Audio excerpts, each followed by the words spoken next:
You're listening to the Archaeology Podcast Network. Hello and welcome to the ArchaeoTech Podcast, episode 205. I'm your host, Chris Webster. My co-host, Paul Zimmerman, is wandering around the desert somewhere. Today we talk to Andrew Reinhard and Sara Zaia about mapping digital landscapes in online worlds. Let's get to it. Welcome to the show, everybody. Paul can't join us today because he is still gallivanting around the desert in Saudi Arabia. I'm pretty convinced he's a spy, and this is just a cover, and I'm trying not to blow it for him, but, you know, we'll see. He just gets called out to the desert on a moment's notice and, you know, does what he does. So hopefully he'll be back at some point and we can get onto these shows. I've got a few other articles that I'm waiting on people to confirm for. There was actually a lot of good stuff in the Advances in Archaeological Practice this time around that just came out it just came out in June of 2023. And one of those articles is entitled Photogrammetry and GIS in Human-Occupied Digital Landscapes, written by Andrew Reinhard and Sara Zaia. And we have both of them on the show today. Welcome to the show, Andrew and Sara. Hi, thank you for having us. Well, thanks for having us. Yeah, so we'll get to both of you in a second, and we'll get to the article in a second. But Andrew, I wanted to ask you real quick, because some people may know your name from, multiple episodes of different programs you've been on the Archaeology Podcast Network, but also you were one of the founding members of the hosts for the Archeo Gaming podcast that we had on the APN, which I still want to restart. If anybody's listening to this, that feed is still there. If anybody wants to do an Archeo Gaming podcast and be the host, just contact me and we'll get that going. But I'm wondering, how have you been in the Archeo gaming space since then? Have you stayed in that space? Is that a primary focus for you? Or is it just an interest that you keep coming back to? Yeah, it's interesting. It's no longer a primary focus, especially since I got the PhD from the University of York back in 2020. Mm-hmm. And so I've got one foot in Archeo gaming and then another foot squarely in, I would say, digital built environments that aren't necessarily games. So basically software and virtual worlds, video games and stuff like that. Basically, any place that human beings are present and they're leaving evidence of material culture, settlement, and abandonment in a digital space, you'll find me there. So, nice. So games is part of that equation. But, really, like with this article, this was a pivot from going from strictly video game archaeology into something that could be applied to other kinds of digital things where people quote unquote live.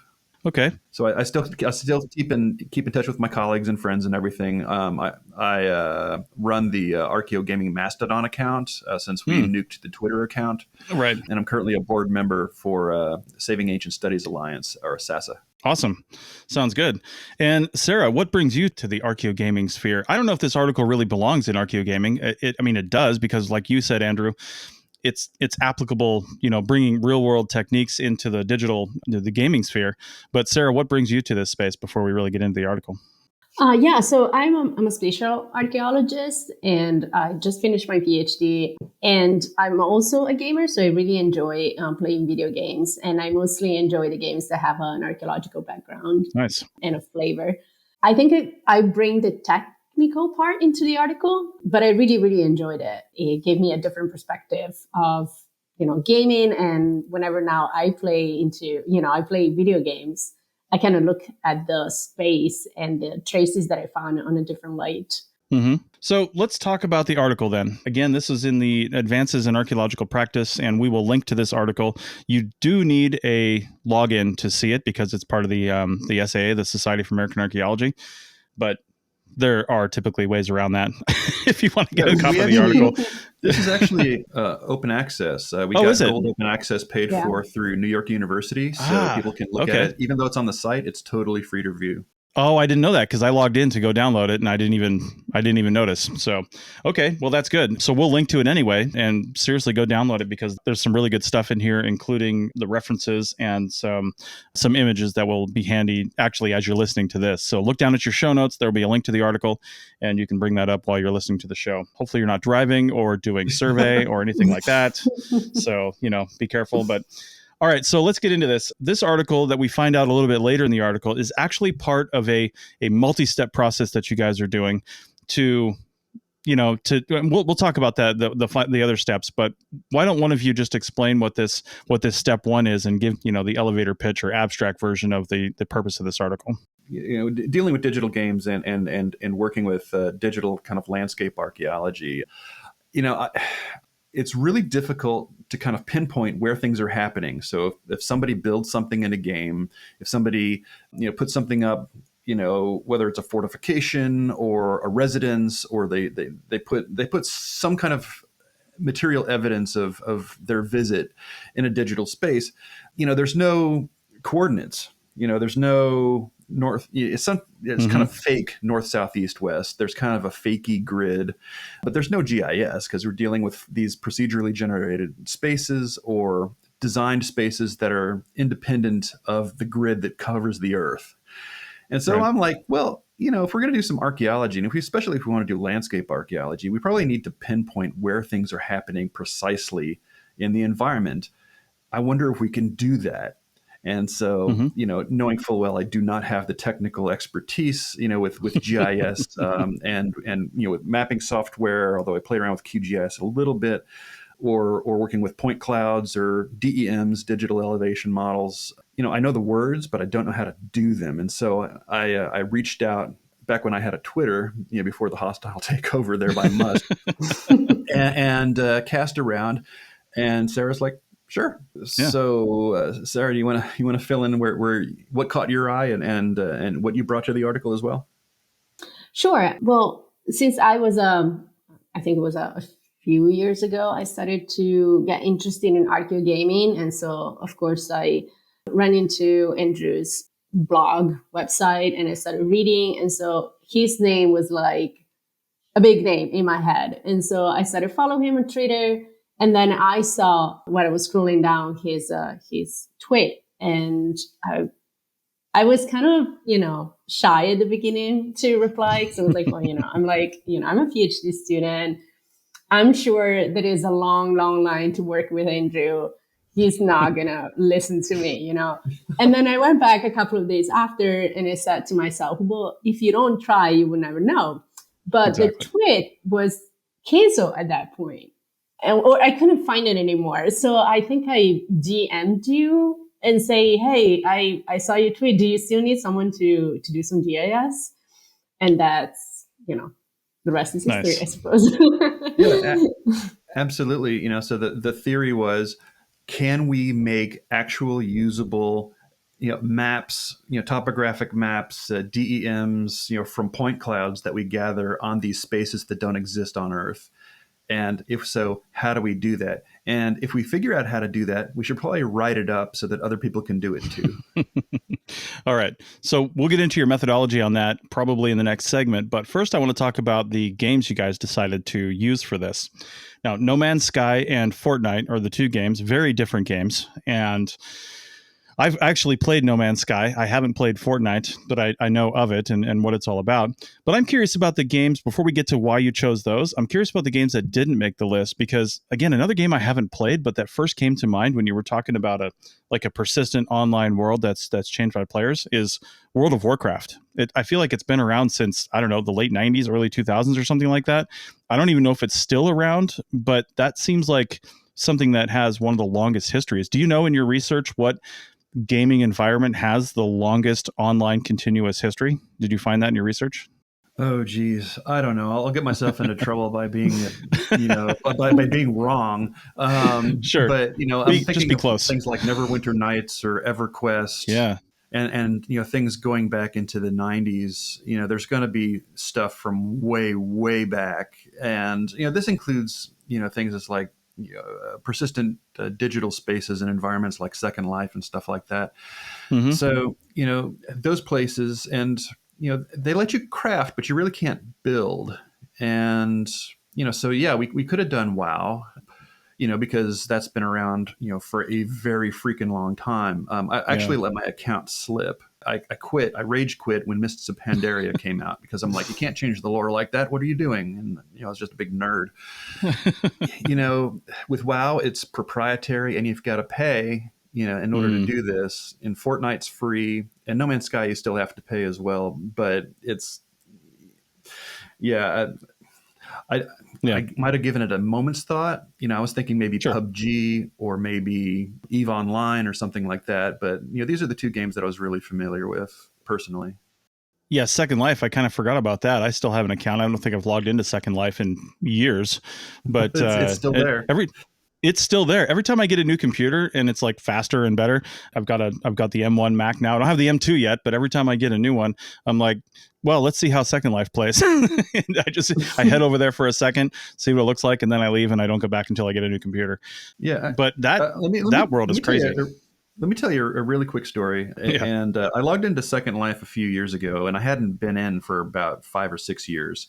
Mm-hmm. And I used to have a villa in the Roma SPQR sim. Nice. When I worked for Bolchese Carducci Publishers doing Greek and Latin stuff. And the people I saw 5 years ago were still there, and they were still building, and they remembered me, and they gave me a tour to show me what was new. And it just totally blew my mind.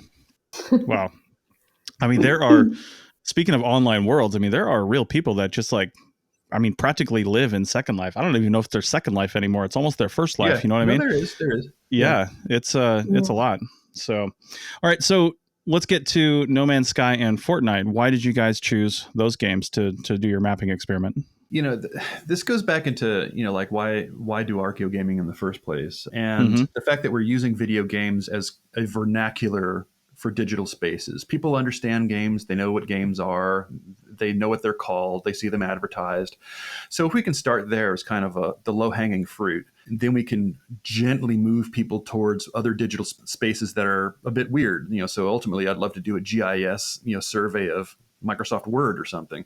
But nobody wants that. They want to see a game. So it's like, okay, fine. We'll do the game. So Fortnite, is played by tens of millions of players around the world all the freaking time.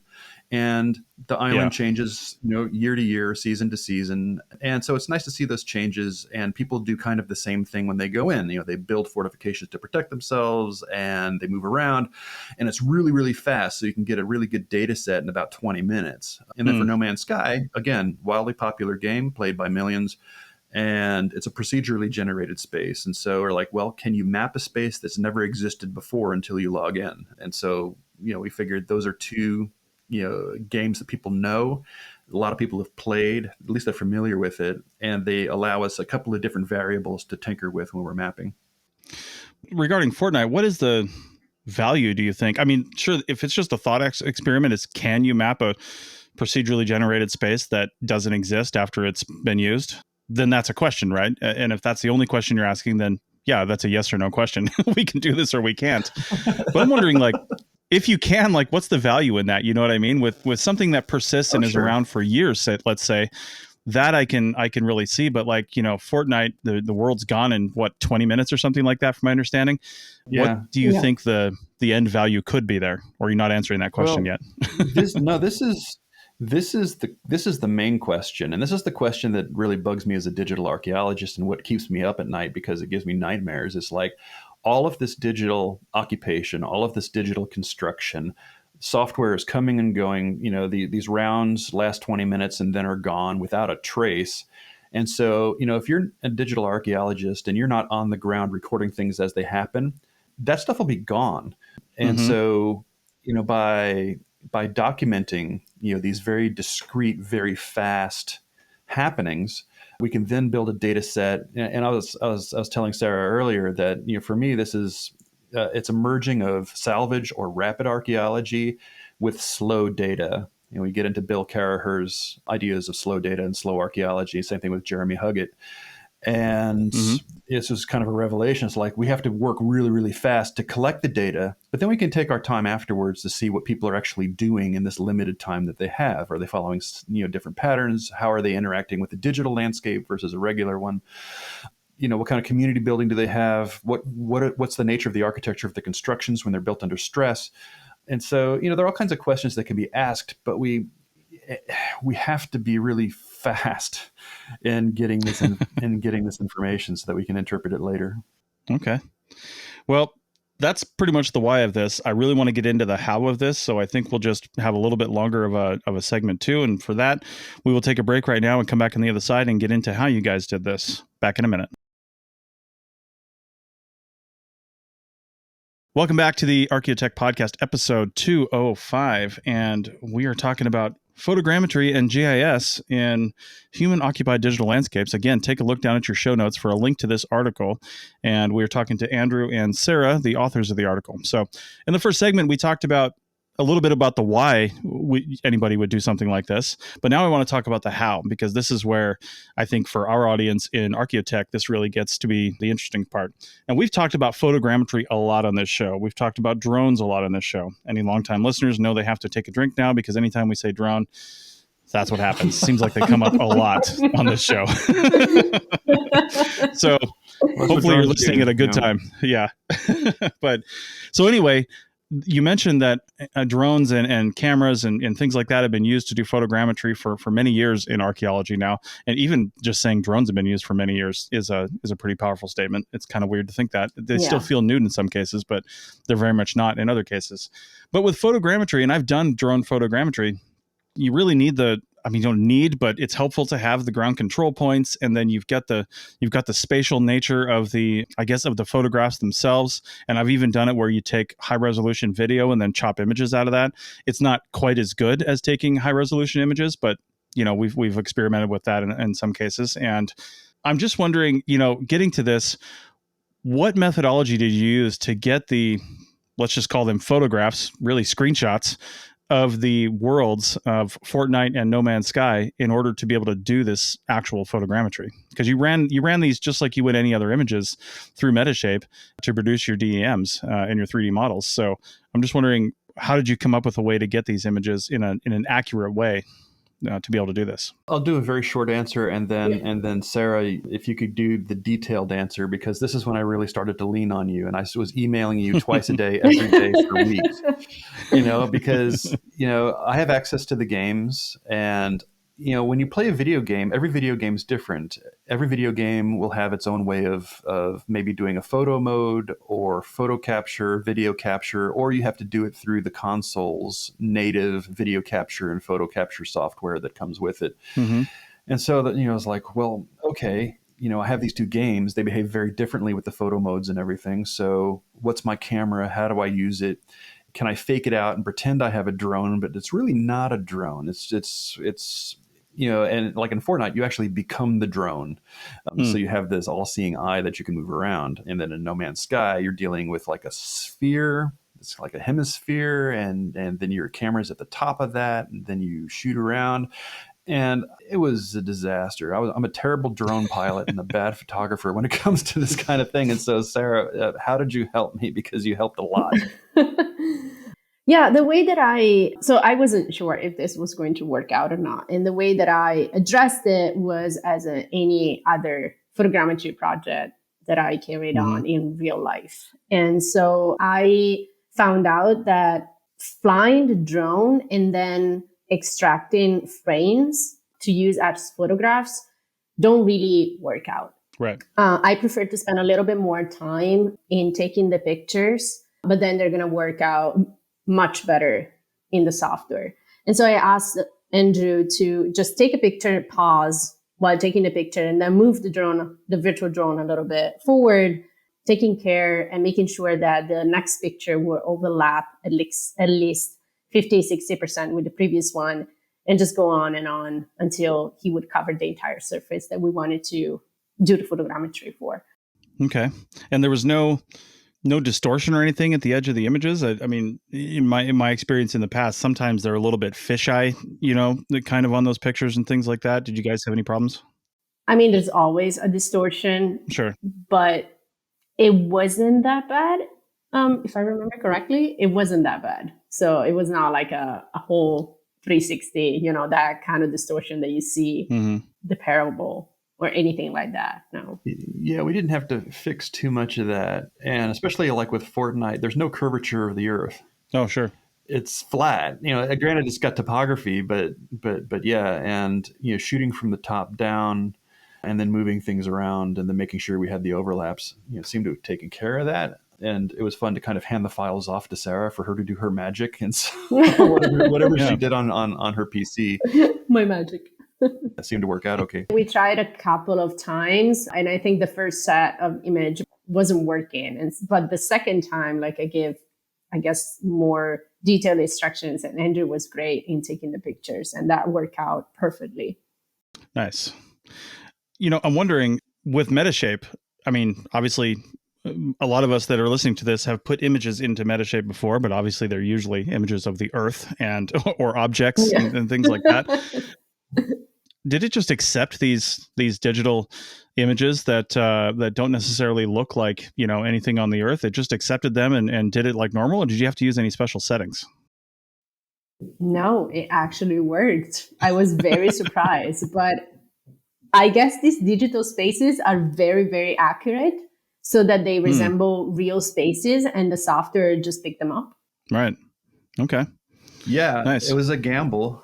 This is one of these things. It's like, you ask this what if question and it sounds really crazy, but it's like, it's so crazy. It just might work. It looks like a mountain. Let's see what happens. And it did. It did it. No, I was very, very surprised about it because, I don't know how specifically, the software works. Like, I know what I have to do to make it work, but I don't know what the parameters inside the algorithm or whatever, how they are set up. So I don't know the tolerance.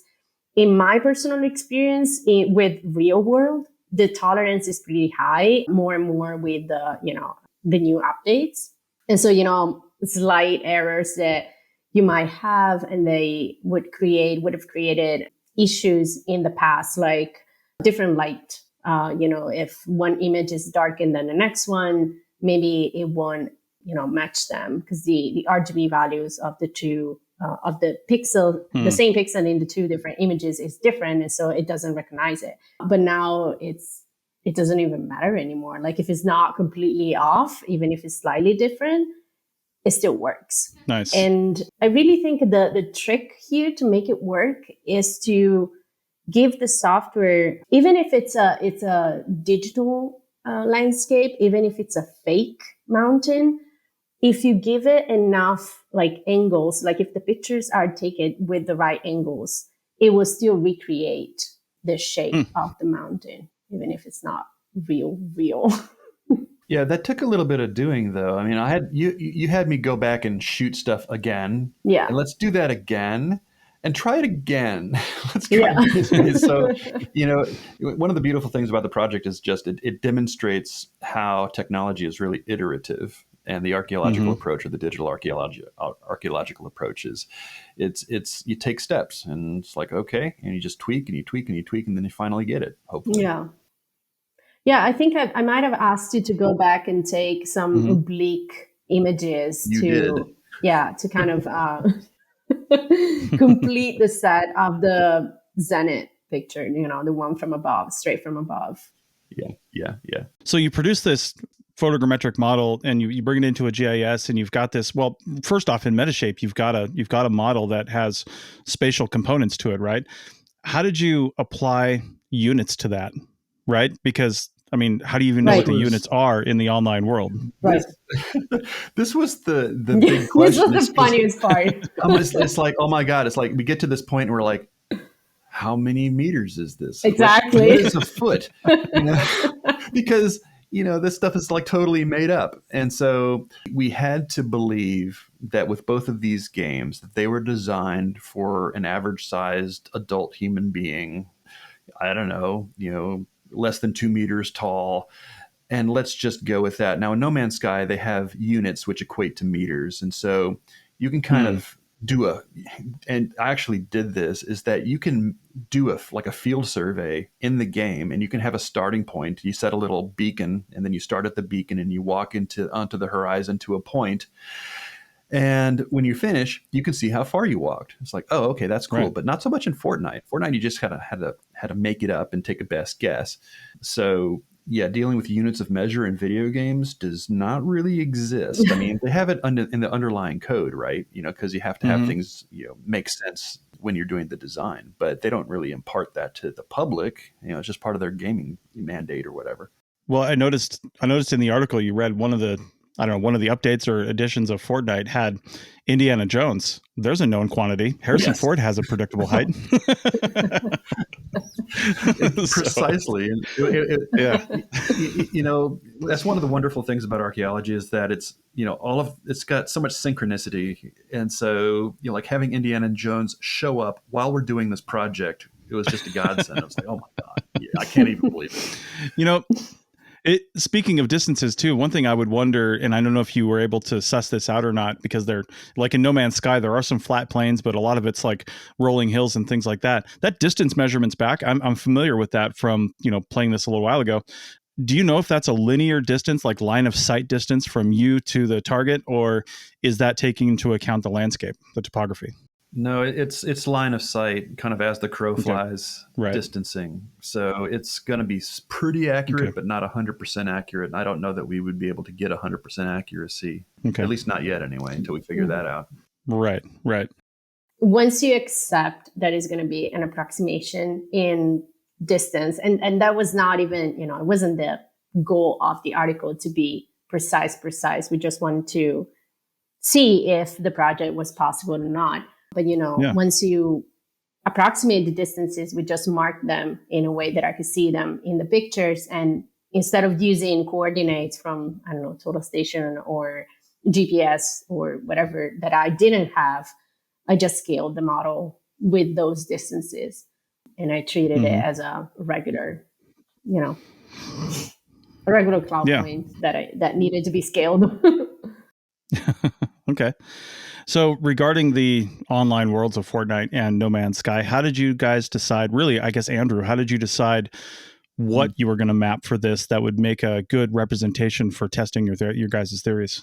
Yeah, with Fortnite, we knew that we were doing the project during a season, which meant that the island itself wasn't going to change. For those of you who don't play Fortnite, you play on a place called Battle Royal Island, which is this kind of crab-shaped island.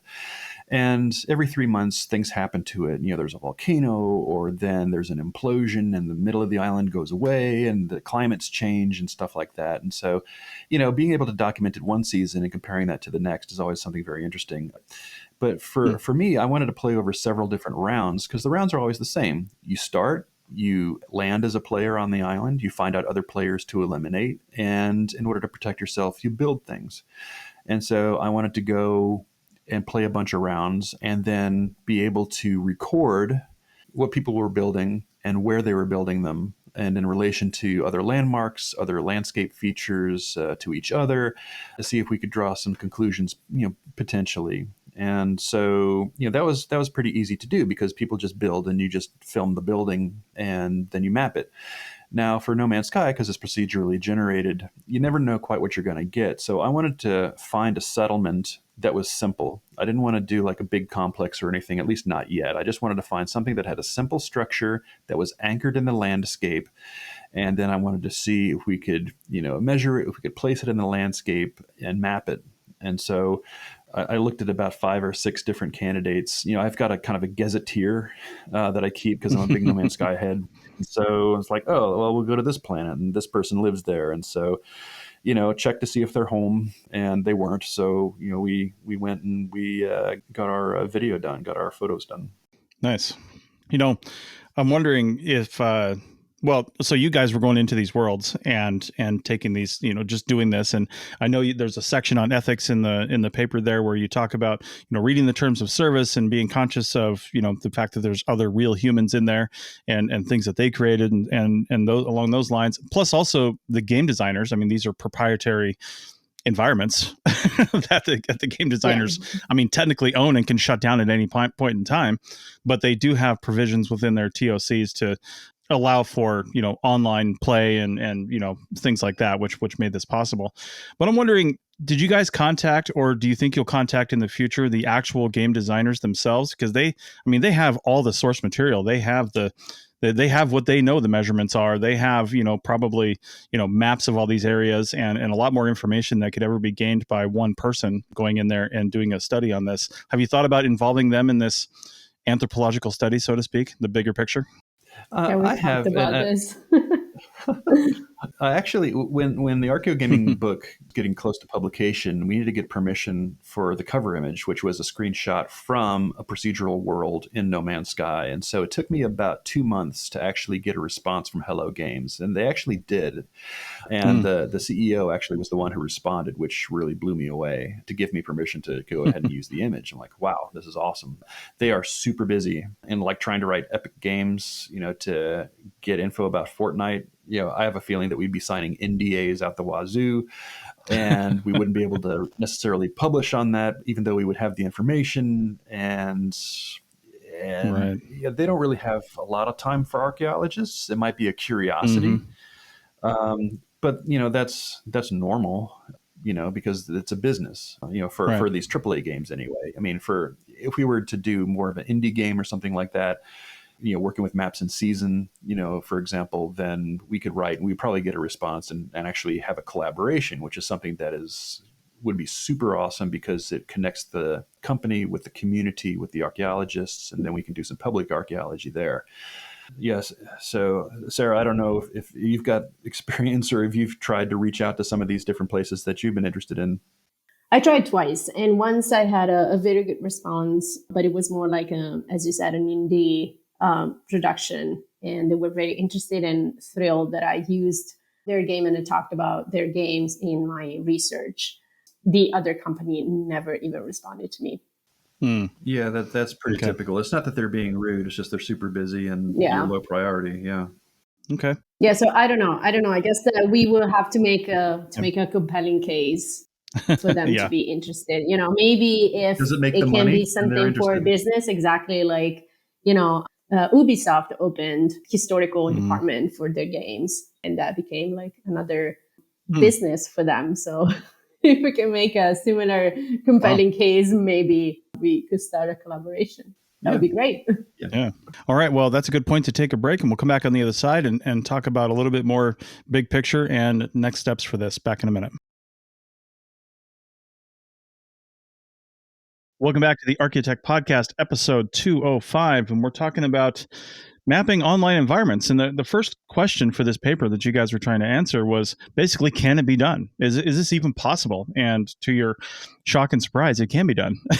and relatively, I mean, once you figured it out, it sounds fairly replicatable. And I think that this shouldn't be too hard. You're just following those steps to reproduce this in most environments. So there were three other, I guess, future questions, though, that are building off of this one. And I'm just going to go ahead and read those out so we have a frame of reference for this segment, and then we'll talk about that. So point number 2 is, can the study of human interactive virtual environments contribute to the understanding of past human behavior? Can it contribute to the development of an ABM model? Number 3 is, how can we preserve temporary evidence of human occupation within a landscape that changes so quickly? And number 4, would people behave differently in a virtual landscape than they would in a physical one? Are there any cultural biases in a player agent's behavior or in the developer's choice? So that is the ultimate goal of this project, is to essentially answer those 4 questions. Really, it all comes down to it all kind of comes down to the last question, to be honest. I'm wondering, let's just talk big picture. We don't have to break all of those down, but let's just talk really big picture here. And I'm really interested in would people behave differently in a virtual landscape? I'm going to go ahead and say probably yes, right off the bat, because normally you don't shoot people in the head on a daily basis. And normally, you're not behaving the way you are. I mean, some people do, but normally, that's not, that's not really the question, though. Okay. The question is, will they behave differently in the landscape? And the way I interpreted that question was, there's a mountain in the game. How do we go up the mountain, as opposed to behaving badly on the mountain? Right. Gotcha. Well, even then, I mean, a lot of times you can fly, you can teleport, you can do different things because of the game mechanics, right? Oh yeah. Digital physics are awesome, and they're either good or bad depending on if you're studying them or if you're using them. Yeah. Well, in No Man's Sky, you can just flip over to I can't remember what it's called, but you can just tunnel right through the mountain too. Yes. Yeah. I'm trying to figure out what is the ultimate value here then, to study this information. I mean, one of your points is, can we use this to look at the past? And I did like in your article near the end of it, when you were really talking about big picture here, observing what we can see in the virtual landscape, and then having the ability to actually talk to the people who created that ultimately to find out maybe what motivations were, because we can't do that to people in the past, right? As archaeologists, all we can do is observe the past and make our best guess based on information. But with here, we can observe something and say, hey, why'd you do that? What's the point there? And try to apply that to something in the past. Do you think that's still possible with like you said, the massive digital physics of the online world and how different it is? I think so. Yeah, I hate to say the real world. In the physical world, I guess, you can talk to descendant communities, and they can tell you things that have been passed down, or they can give you the interpretations of the landscapes in which they live that exhibit features from antiquity. However, soon or long ago that was. With digital games, you can certainly engage with the player community, as long as you identify yourself and what you're doing and get permission and all of that, and behave in an ethical way. And this happened with the No Man's Sky Archaeological Project, where you would talk to people who were like day one players, and they would be building and stuff, and they would tell you how it was like. And then you might talk to people who joined the game 2 or 3 years later, and they don't have that initial lived experience. They have a history because they have a wiki and a Reddit and stuff like that. And then, they hang out with some of the old timers, but that's only been 3 years. But, in a game, that's ancient history. And so, being able to document in the beginning and then dipping your toe back in the water, after a year, after 6 months or something is always great, because things are changing at such an advanced rate. We're not looking at big data, we're looking at little data, as Jeremy Huggett says. And, when you put it all together, you're able to create this historical picture, granted one that's been, created in real time over just a few years as opposed to eons. Interesting. Do you think that, and this is a question for both of you, I guess, when you start documenting stuff like this, you start getting these landscapes documented, you start making, doing other studies based on those models, because usually the first step in any archaeological project is mapping, right? So this is how we're approaching this. And once you start documenting this world and you start making it, I don't know, you start putting it into the archaeological record, so to speak. It's not even so to speak. This really is the archaeological record. It's just the digital archaeological record. Do you think there will be a time, or do you know if anybody's thinking about protecting some of these worlds? We have the National Register of Historic Places, and one of the things that is important for the criteria on the NRHP is not only data, so important things about humans, but architectural things, unique architecture, unique people, and unique events, right? Those are basically the 4 criteria. Well, these online worlds are important for, as you mentioned, in the case of Fortnite, I mean, literally hundreds of millions of people, right? And you look at the whole gaming community, and it's billions of people. So these are really important things, where really important things are happening that are shaping people's lives in the physical world in some cases, whether it be success through their, through e-gaming and things like that, or other things. Do you think there's any validity here for protection of these worlds in the future? And I'm wondering if the developers would fight that and how that would actually look if the government tried to take over No Man's Sky. I have a quick answer, and then Sarah. I always thought like the Internet Archive should be a UNESCO World Heritage Site. It ticks all the boxes for UNESCO World Heritage Site, albeit it's a digital space. And whenever the United States decides to rejoin UNESCO, because I don't think they have yet, then we'll be able to nominate the Internet Archive for that. There are actually physical monuments. There's one that was built in Iceland to commemorate something from EVE Online. And then there are in-game memorials, like Make-A-Wish stuff in various games like WoW, for example, where you have these permanent spaces that the developers put in, to honor something or to honor an event. And then you've also got commemorative blogs and wikis for all kinds of stuff. And there's actually a history of memorial building in No Man's Sky, people building things in honor of family members, with the understanding that these will persist at least for a while.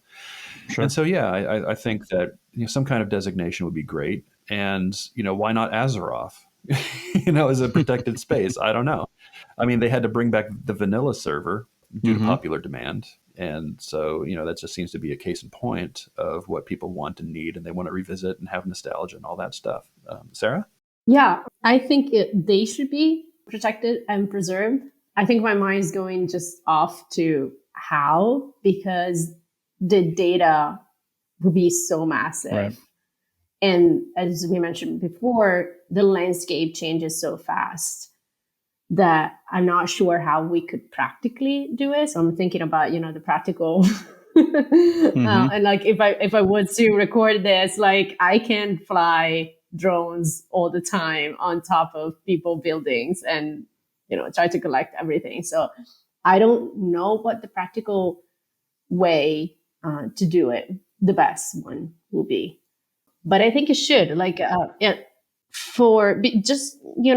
think it would be very important because they are a manifestation of people behavior. And so for anthropological and archaeological studies, they should definitely be recorded. Well, these worlds too, they almost sort of, and as an analogy, follow the Heisenberg uncertainty principle, where they don't really exist until you're observing them, right? They're just ones and zeros in a hard drive until you're in there. So what does preservation even look like? Does it have to be preserved so anybody can enter the world through some sort of portal, like a video game machine or something like that? Or do they need to be preserved so way people, aren't in that world can see that, like they're looking at the world through a TV screen, Yeah.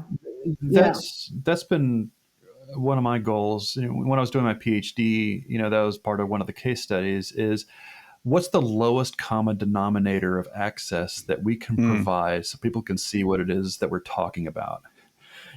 So it could be just stereometric $5 goggles, and you've got a split screen that you're watching on YouTube or something. And for some folks, that'll be enough. And it records the audio. Granted, it's a guided tour. You're not able to look around. And I've tried and failed to do like a 360 VR inside a video game where we could do, go where you want kind of stuff without actually having to use the game. So, that's important. And you're right. A lot of these games, especially the procedural ones, they don't generate until you arrive. And then you have interfered with the space, even though the space is brand new. And what does that mean ethically? It's like, I don't know. And then you're also right in that the archaeologists are actually the leaders in creating the digital archaeological record. Hats off to TDAR, but where there is no archaeological record until we show up, and all of a sudden there is one. And so what does that mean, for ethics and for what it is that we're communicating? And if we go there first and people follow us, what have we done? It's weird. It's like Doctor Who or something. It's weird. Or Black Mirror. Yeah. I know, right? We've only got a few minutes left in this episode. So where are you guys with number 2, talking about the study of human interactive virtual environment contributing to the understanding of past human behavior? Are you guys in process on doing some research on this? No. Not yet. All right. Short and simple. I'm not. I've got 2 books that I'm revising for BergCon. Yes. Basically, what we wanted to do is to create this methodology of digital space specifically for people to play around with agent-based modeling. Here's a landscape. Here's how you can map it. You can put your agents in there, and it doesn't have to be a game. It can be a digitally created space, that you put in parameters or different rules to make it look a certain way or behave a certain way. And then you let your agents run around and do stuff, and then you can tweak that and see what happens. Our methodology allows you to do that with the spaces that you create digitally in support of your ABM work, which is the real goal. Now, I haven't, and Sarah, I don't know if you have, I haven't tried that yet with ABMs. I'm hoping maybe Sean Graham might, if you're listening, or Stephanie Crabtree, moving forward. So we got a couple minutes left. Let me get your guys' final thoughts on this, on what you want people to get out of this paper and moving forward. We'll start with you, Sarah. Yeah, I think what I would like the people to get what I got out of it. And so start thinking about video games and digital spaces, whether they are, fixed or generated, as places not where to play and have fun, but like thinking about, as world where you start living it. And when your action kind of have consequences for you, the landscape, the environment that you're in, and also for other players. So to start thinking how you interact with the things and the people that you meet in the digital space on top of just having fun and playing the game by itself. And so be more aware that that is still creating archaeological record for other people eventually in the future, possibly to look at and study. Okay. Andrew? For me, the main goal was to demonstrate that even though digital landscapes are a relatively new medium, an archaeological medium, that you don't have to really change all that much what you do as an archaeologist and the tools that you use. If you're using drones, if you're using modeling software, if you're using GIS software, you can still follow those steps and still use those materials in digital spaces as well as in terrestrial ones. And so, that was really one of the overarching goals for me, is to demonstrate that you don't have to be a gamer in order to participate in doing this kind of digital archaeology, especially archaeology that's done in a digital space. Sure. Okay. Well, that's about all the time we have. Thanks, guys, for coming on. I hope that when you continue this research in the future, we can bring you guys back on to have a follow-up discussion. Thanks a lot for coming on the show.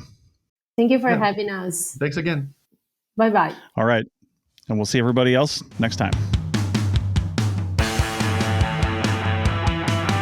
Thanks for listening to the ArchaeoTech podcast. Links to items mentioned on the show are in the show notes at www.archpodnet.com/archaeotech. Contact us at chris@archaeologypodcastnetwork.com and paul@lugal.com. Support the show by becoming a member at archpodnet.com/members. The music is a song called Off-Road and is license free from Apple. Thanks for listening. This episode was produced by Chris Webster from his RV traveling the United States, Tristan Boyle in Scotland, DigTech LLC, Culturo Media, and the Archaeology Podcast Network, and was edited by Chris Webster. This has been a presentation of the Archaeology Podcast Network. Visit us on the web for show notes and other podcasts at www.archpodnet.com. Contact us at chris@archaeologypodcastnetwork.com.